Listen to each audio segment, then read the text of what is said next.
కూటమి నాయకులు శ్రేణులు పెద్ద సంఖ్యలో తరలిరాగా కాకినాడ రూరల్ జనసేన ఎమ్మెల్యే అభ్యర్థిగా పంతం నానాజీ నామినేషన్ దాఖలు చేశారు. కూటమిలో జోష్ తీసుకొచ్చారు. ఈ ఎన్నికల్లో కూటమి గెలిస్తే కాకినాడ రూరల్ నియోజకవర్గంలో కనీస మౌలిక వసతుల కల్పనకు ప్రాధాన్యం ఇస్తామని నానాజీ చెబుతున్నారు. ఈ ఎన్నికల్లో కాకినాడ రూరల్లో కూటమి గెలుపు ఖాయమంటున్న పంతం నానాజీతో మా కాకినాడ ప్రతినిధి రాజేష్ ఫేస్ టు ఫేస్.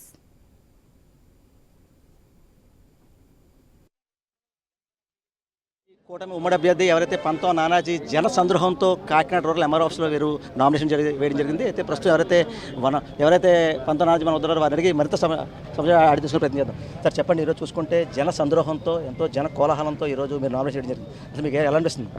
చాలా ఆనందంగా ఉంది. ఎందుకంటే పార్టీల జనాలతో నామినేషన్ చేసిన రాజకీయ నాయకులు చూశాను, కానీ సామాన్యం జనం వచ్చి దగ్గరుండి నామినేషన్ ఇచ్చింది నాతో నేను అనుకుంటున్నాను చరిత్రలో మిగిలిపోతానేమో అనుకుంటున్నాను. అంత గొప్పగా సామాన్య ప్రజలు బయటకు వచ్చి జగన్మోహన్ రెడ్డి మీద ఉన్న వ్యతిరేకతతోటి, మా మీద ఉన్న అభిమానంతో, మా కూటమి మీద ఉన్న అభిమానంతో సామాన్య ప్రజలు బయటకు వచ్చి దగ్గరుండి నామినేషన్ దాకా దేపెట్టి నామినేషన్ ఇచ్చారు. అదే సినిమాలో అలాగే ఉంటుంది. అంటే కృష్ణ కొడుకు ఉంటాడు, ఆయన దగ్గర తీసుకెళ్తారు చూసారా, భరత్ అలాంటి సినిమాల్లో తీసుకెళ్ళారు సామాన్య జనం వచ్చి. ఇది ఫస్ట్ టైం. ప్రధానంగా చూసుకుంటే మీరు ఎన్నికల ప్రచారం ఇప్పటికే మొదలుపెట్టారు, ప్రజల్లోకి వెళ్తున్నారు. అసలు ఇక్కడ స్థానిక సమస్యలు మీకు ప్రజలు ఏం చెప్తున్నారు? మేము 5 సంవత్సరాల నుంచి ప్రజల్లోనే ఉన్నాం. మొన్న కూటమి అయిన తర్వాత సత్యబాబు గారు, అనంతలక్ష్మి గారు, అలాగే భారతీయ జనతా పార్టీ దాస్ గారు, ఇక బాబీ గారు, వీరందరూ కూడా తిరగడం మొదలుపెట్టిన తర్వాత పూర్తి స్థాయిలో వీళ్ళిద్దరూ అయితే మట్టి పూర్తి స్థాయిలో అప్పుడే 50 రోజుల నుంచి 45 రోజుల నుంచి రోజు డోర్ టు డోర్ ప్రతి డోర్కి వెళ్ళి ఆవిడంతా ఎక్స్ప్లెయిన్ చేసి చెప్తా ఉన్నారు. ఆవిడ ప్రతి ఒక్కరు గుర్తిస్తున్నారు ఆవిడ చేసిన అభివృద్ధికి. దానివల్ల ప్రతి ఒక్కరు కూడా మమ్మల్ని స్వాగతిస్తూ ఎదురు తీసుకెళ్తా ఉన్నారు. ప్రతి ఒక్కరు కూడా ఇవాళ కూటమి కొట్టడానికి సిద్ధంగా కనపడతా ఉన్నారు. ప్రతి చోట కూడా సమస్యలు అంటారా, సమస్యలు అంటే మౌలిక సమస్యలే, మౌలిక వసతులు లేవు ఎక్కడా కూడా. వాళ్ళు పెద్ద పెద్ద కోరికలు కోరట్లేదు. వాళ్ళు అడుగుతున్నారు, మా ఇంటికి వెళ్ళిన రోడ్లు అడుగుతున్నారు, వాళ్ళ ఇంట్లో కాలువ, వాళ్ళ ఇంట్లో బయటికి వెళ్ళి వాడుకుని బయటికి వెళ్ళాలని దారి చూపించమంటున్నారు.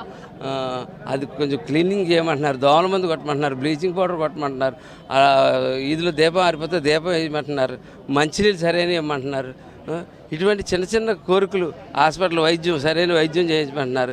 ఇలాంటి చిన్న చిన్న కోరికలు చెప్తే వాళ్ళు ఏం పెద్ద కోరికలు ఏం కోరట్లేదు. వాళ్ళు పండు కట్టేదానికి వాళ్ళు అడుగుతున్నారు. అది కూడా ఈ ప్రభుత్వం చేయలేకపోతుంది. ప్రధానంగా చూస్తే టీడీపీ, జనసేన, బీజేపీ కూటమి అభ్యర్థుల్లో టీడీపీ పార్టీ మీకు ఎంతో మద్దతు తెలుపుతుంది, మీ వెనకాల ఉంటుంది.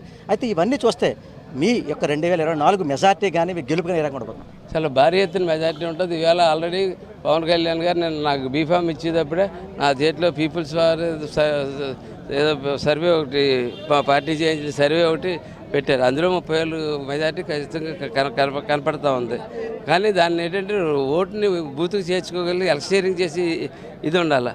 మాలో మా పార్టీలో లాస్ట్ టైం చేసినప్పుడు బాగానే చేస్తారు అందరూ. ఇప్పుడు అనుభవం తెలుగుదేశం, భారతీయ జనతా పార్టీలు కూడా వచ్చాయి కాబట్టి ఈసారి ఎలక్షనీరింగ్ మేము బాగా చేస్తామని అనుకుంటున్నాం, బాగా చేస్తాం. సార్, వైసీపీ ప్రభుత్వం సంక్షేమం, అభివృద్ధి ప్రజలకి మేము అందించాము, అందుకు గెలుపు మాదే అని చెప్పి వారు చెప్తున్నారు. ఈరోజు చూస్తే ఏవైతే అచ్చంపేట సెంటర్లో మరికొద్దిసేపట్లో ఏవైతే ఏపీ సీఎం జగన్మోహన్ రెడ్డి సిద్ధం సభ ఉంది, సిద్ధం సభకి మా ప్రజలు ఎంతో ఆదరించి ముందుకు వస్తారని చెప్పి ఒక పక్క ఎవరైతే సిట్టింగ్ ఎమ్మెల్యే కన్నబో చెప్తారు, దాన్ని ఏమంటారు? సిద్ధం ప్రజలకి ఎక్కడి నుంచి రావాలి తర్వాత ఈయన అడగండి చెప్తారు. ఆ సిద్ధం ప్రజలకి అనకాపల్లి డిపో నుంచి ఎందుకు రావాలంటే బస్సులు, అనకాపల్లి డిపో నుంచి వైజాగ్ డిపో నుంచి వచ్చి బస్సులు అక్కడ ఉన్నాయి. ఆ మనుషులంతా అక్కడ చేరి అక్కడ అన్నాలు తింటున్నారు. ఏంటిది, ఈ జిల్లాలో మనుషులు రారా, ఈ జిల్లాలో రారా తెలిసేసుకున్నారా, ఈ జిల్లాలో వదిలేశారా? ఇంకైతే దీని మీద ఇక్కడ దిగిపోవడానికి సిద్ధమైపోయారా? ఇక్కడ నుంచి అనకాపల్లి నుంచి, అక్కడి నుంచి, ఇక్కడి నుంచి వీళ్ళు అవుట్ సైడ్లో అలాగే ఈ ఊరోడికి ఆ ఊరిలో, ఆ ఊరోడికి ఈ ఊరిలో ఇచ్చారు. ఇక్కడ మీటింగులు కూడా ఆ ఊరోడిని, ఈ ఊరికి ఆ జిల్లా వాడిని ఇక్కడ తీసుకొచ్చి జోడి దెబ్బలు తింటాడేమో అనుకుంటున్నాను. ప్రస్తుతం ఎవరైతే టీడీపీకి సంబంధించి టీడీపీ సీనియర్ నాయకులు పిల్లి సత్యబాబు వారు అడిగి మరింత సమాచారం తెలుసుకునే ప్రయత్నం. సార్ చెప్పండి, ఈరోజు చూసుకున్నారు మీరు జనసేన టీడీపీ కూటమిలో ముందుకెళ్తున్నారు. అయితే ఈరోజు చూస్తుంటే అసలు టీడీపీ జనసేన కూటమి గెలుపు ఏ రకంగా ఉండబోతుంది? చెప్పాడు కదా మా సారు, గెలుపు ప్రజలందరూ కూడా జగన్ గారి ప్రభుత్వానికి వ్యతిరేకంగా ఓటేసే వాళ్ళందరూ కూడా మా పార్టీ 90% ఉన్నారు జగన్ గారికి వ్యతిరేకత చేస్తున్నాడు. ఇప్పుడు మీరు నేను అడిగారు కదా సిద్ధం సభ అని, ఎన్ని వందల బస్సులు పంపారు విజయనగరం డిపోల కాడ నుంచి ఈ చుట్టుపక్కల డిపోలన్నీ పెట్టారు. ఇక్కడున్న ప్రజానీకం 40,000 మంది ఉన్నారు. ఎవరికైనా ₹1 పెట్రోల్ ఇచ్చామో డబ్బులు స్వచ్ఛందంగా వచ్చారు. ఒక మెసేజ్ వచ్చారు ఇవాళ. అది పార్టీ మీద ఉన్న అభిమానం, నాయకుడి మీద ఉన్న అభిమానం. మనుషులను పెట్టి, వాలంటీర్లను పెట్టి, బస్సులు పెట్టి తీసుకెళ్ళి అక్కడ కూర్చోబెట్టి బయటికి పోకుండా పోలీసులతో పెట్టి మీటింగ్ పెట్టుకోవడం కాదు. అంటే ఈరోజు సిద్ధం సభకి భారీ స్థాయిలో జనం వస్తుంది ఒక పక్క వారు చెప్తున్నారు. అయితే మరొకగా చూస్తుంటే ఏవైతే వాలంటీర్లు ఉన్నారో వాలంటీర్ వ్యవస్థని వారిని ఒక ఉద్యోగ రాజీనామా చేసి వారిని ఎవరైతే వారిని ఒక కార్యకర్తలుగా వాడుకుంటారు దాని విధంగా చూడవచ్చు. అందుకే కదా కార్యకర్తలు వాడుకున్నారు కాబట్టి వాళ్ళు రిజైన్ చేసి 15,000 ఇచ్చి రండి మాకు క్యాన్వాసింగ్ చేయండి అంటున్నారు. వాళ్ళ ఆశ అంతా కూడా వాలంటీర్ల మీద ఉంది. మేము ఇవాళ మా నాయకుడు డిక్లేర్ చేశాడు, వాలంటీర్ల జోడికి మేము వెళ్ళము, వాలంటీర్ల సంస్థను మేము కంటిన్యూ చేస్తాం, అవసరమైతే మీ కష్టార్జితంగా ₹10,000 పెంచి ఇస్తాం. దీన్ని మీరు పబ్లిసిటీని, ప్రజా సంక్షేమ కార్యక్రమాలు, అభివృద్ధి కార్యక్రమాలు ప్రజలకు వారధగా ఉండి మీరు పనిచేయండి, మాకు రాజకీయంలో మిమ్మల్ని ఇన్వాల్వ్ చేసుకోండి అని చెప్పి స్వచ్ఛందంగా నాయకుడు చెప్తా ఉన్నాడు. దాన్ని అంగీకరించారు. ఎంతమంది చేశారు రాజీనామాలో? ఎవరూ చేయరా. బలవంతంగా కొంతమంది కార్యకర్తలు, నాయకులు వచ్చి వాళ్ళ యొక్క వేసిన వాళ్ళు, ఇప్పుడు అమ్మాయిని మేము వేస్తాం, వేసినప్పుడు నువ్వు రాజీనామా చేయాలంటే నా మాట కొట్టేయకుండా మొక్కవాటి ఇంకా రాజీనామా చేయొచ్చు.